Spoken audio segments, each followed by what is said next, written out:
Assalamualaikum warahmatullahi wabarakatuh. Yang saya hormati Ibu Turnastiti selaku dosen pembimbing dan yang saya hormati para dosen penguji. Perkenalkan, saya Firza Yudi.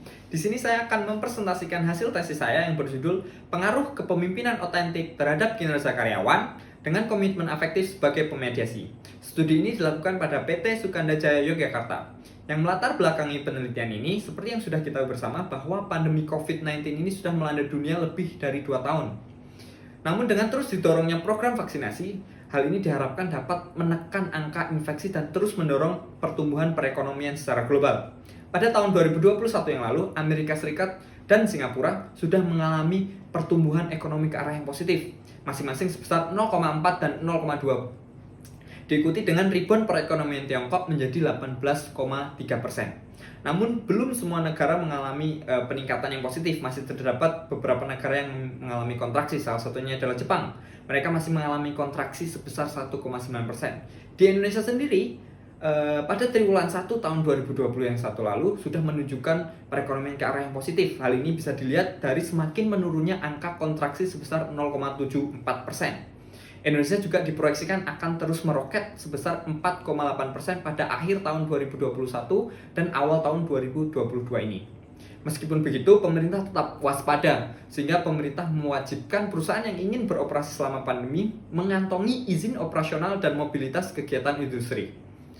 Sehingga akibat pembatasan-pembatasan tersebut masih terdapat beberapa sektor industri yang mengalami ketidakstabilan. Salah satunya adalah sektor transportasi dan pergudangan. Sektor ini hanya mengalami peningkatan 1,5% pada tahun 2021 yang lalu. PT Sukanda Jaya Yogyakarta yang mana mereka bergerak pada sektor transportasi dan pergudangan dituntut untuk terus bertahan dalam situasi pandemi ini meskipun mereka juga mengalami masalah-masalah terkait kinerjanya. Sejak tahun 2020 hingga 2021 yang lalu, PT Sukanda Jaya Yogyakarta mengalami penurunan kinerja yang cukup signifikan. Bisa kita lihat di tabel. Pada kuartal kedua tahun 2021, mereka mengalami penurunan hingga 31%. Hal ini juga diperburuk dengan tingkat absensi karyawan yang terus meningkat tiap bulannya, rata-rata sebesar 3,35%. Tingkat absensi sendiri adalah salah satu indikator bahwa rendahnya komitmen afektif dalam sebuah perusahaan. Gaya kepemimpinan dalam sebuah perusahaan adalah pilar yang sangat penting, apalagi terkait kinerja karyawan yang menurun dan komitmen afektif yang rendah. Sehingga perlu adanya sosok pemimpin yang dapat mengatasi hal tersebut. Sosok itu adalah pemimpin yang otentik, di mana pemimpin otentik ini memiliki peranan yang sangat penting dalam membangun perilaku positif karyawan dengan meningkatkan rasa efektif pada diri karyawan, yang mana akan membuat karyawan bekerja lebih keras lagi, menurut Rego et al. Tahun 2016. Dari latar belakang tersebut dapat kita rumuskan masalah. Memang perekonomian sudah mulai membaik, namun belum semua sektor industri sudah stabil. Khususnya pada sektor transportasi dan pergudangan, mereka hanya tumbuh sebesar 1,5% tahun 2021 lalu. PT Sukanda Jaya Yogyakarta sendiri terus mengalami penurunan kinerja karyawan dan rendahnya komitmen afektif, sehingga untuk mengatasi masalah tersebut diperlukan sosok pemimpin yang otentik. Kepemimpinan otentik ini dapat menimbulkan komitmen afektif yang dapat meningkatkan kinerja karyawan menurut Rego et al. Tahun 2016. Dari situ timbullah dua pertanyaan penelitian. Yang pertama, apakah pemimpin otentik berpengaruh positif terhadap kinerja karyawan? Dan yang kedua, apakah komitmen afektif dapat memediasi pengaruh kedua variabel tersebut? Lalu tujuan penelitian juga ada dua. Yang pertama, untuk menguji pengaruh positif kepemimpinan otentik terhadap kinerja karyawan. Lalu yang kedua, menguji pengaruh kedua variabel tersebut dengan komitmen afektif sebagai pemediasinya. Lalu kita masuk ke tinjauan pustaka. Yang pertama adalah variabel kinerja karyawan menggunakan teori dari Campbell et al. Tahun 93. Lalu untuk kepemimpinan otentik menggunakan teori Walumba et al. Tahun 2008. Yang terakhir untuk komitmen afektif menggunakan teori dari Ellen Mayer. Lalu untuk pengembangan hipotesis, untuk hipotesis yang pertama, pemimpin otentik juga dapat meningkatkan kemampuan karyawan dengan mengkomunikasikan tujuan-tujuan organisasi, memotivasi karyawan agar mereka dapat berfungsi jauh lebih baik lagi. Sehingga sebagai hasilnya karyawan sudah langsung mengarahkan upaya mereka untuk mengerjakan sesuatu dengan kinerja paling tertinggi mereka menurut Gender dan Semahan tahun 2004. Selain itu, gaya kepemimpinan otentik ini memiliki indikasi bahwa kepemimpinan ini memiliki efek yang positif terhadap kinerja karyawan, menurut Chong et al. Tahun 2015. Lalu untuk hipotesis yang kedua, komitmen afektif ini memang memiliki peranan mediasi yang memaksimalkan kinerja karyawan, sehingga komitmen ini memiliki korelasi yang cukup tinggi dengan hasil terkait kinerja karyawan dalam sebuah organisasi.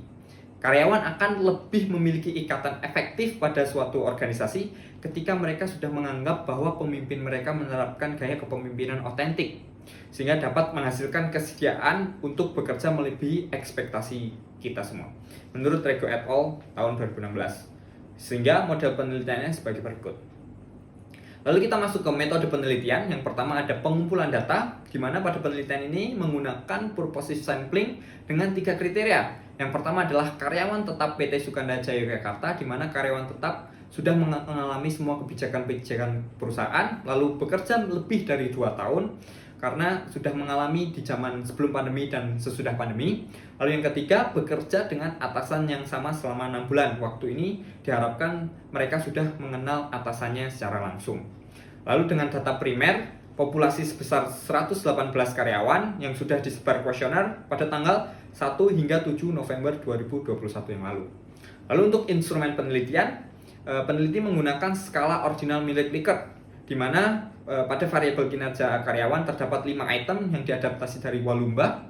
Lalu untuk kepemimpinan otentik terhadap 8 item dari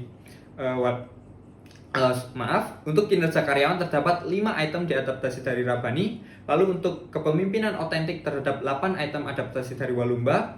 Lalu untuk komitmen afektif terdapat 8 item adaptasi dari Ellen Mayer. Lalu untuk metode analisis, pada penelitian ini menggunakan SAM-PLS dengan ada uji validitas konvergen dan diskriminan.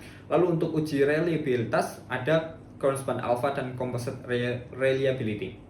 Lalu untuk inner model test terdapat 4 uji, yaitu PET coefficient, t-statistic, p-value, dan yang terakhir adalah uji mediasi VAF. Lalu kita masuk ke profil responden.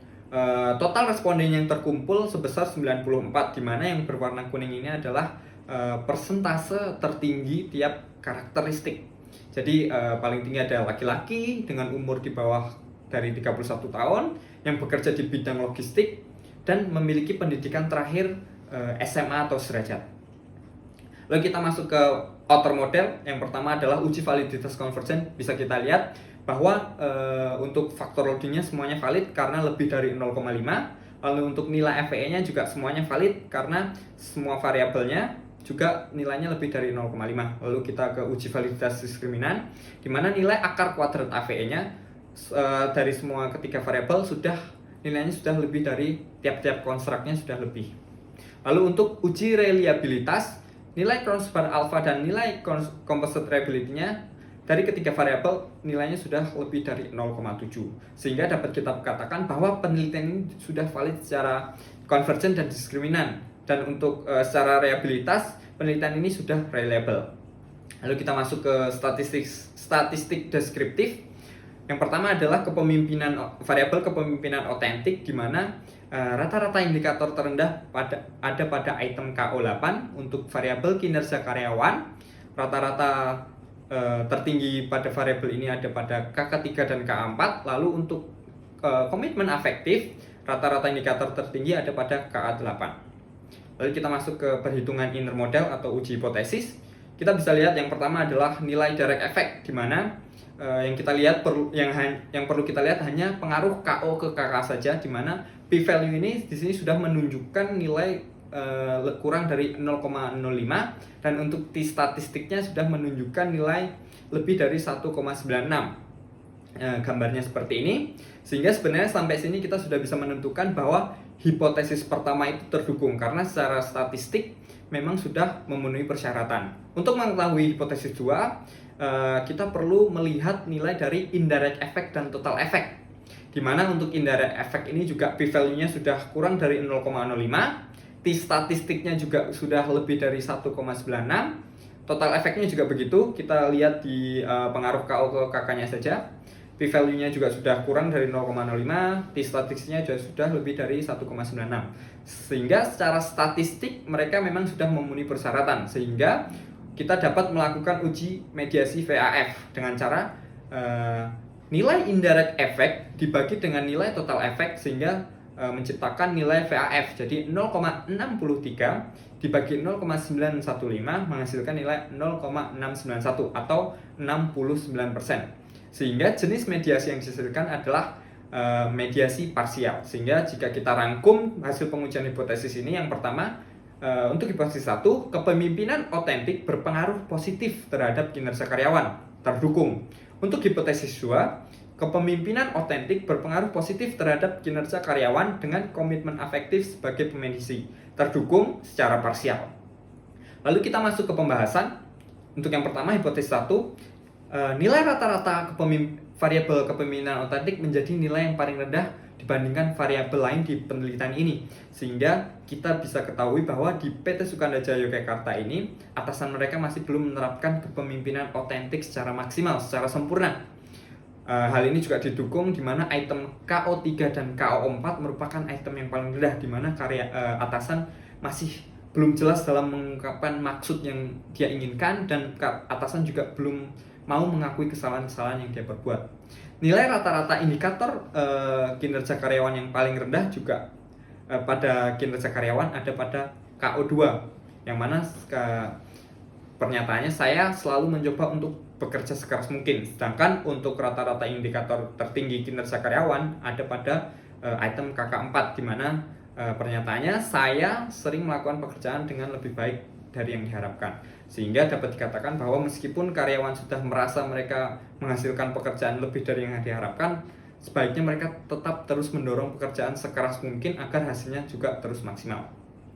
Untuk hipotesis 2, seperti yang sudah dibahas sebelumnya, nilai VAF menunjukkan nilai 69%. Artinya memang komitmen afektif ini memiliki pengaruh mediasi secara parsial pada hubungan kepemimpinan otentik terhadap kinerja karyawan.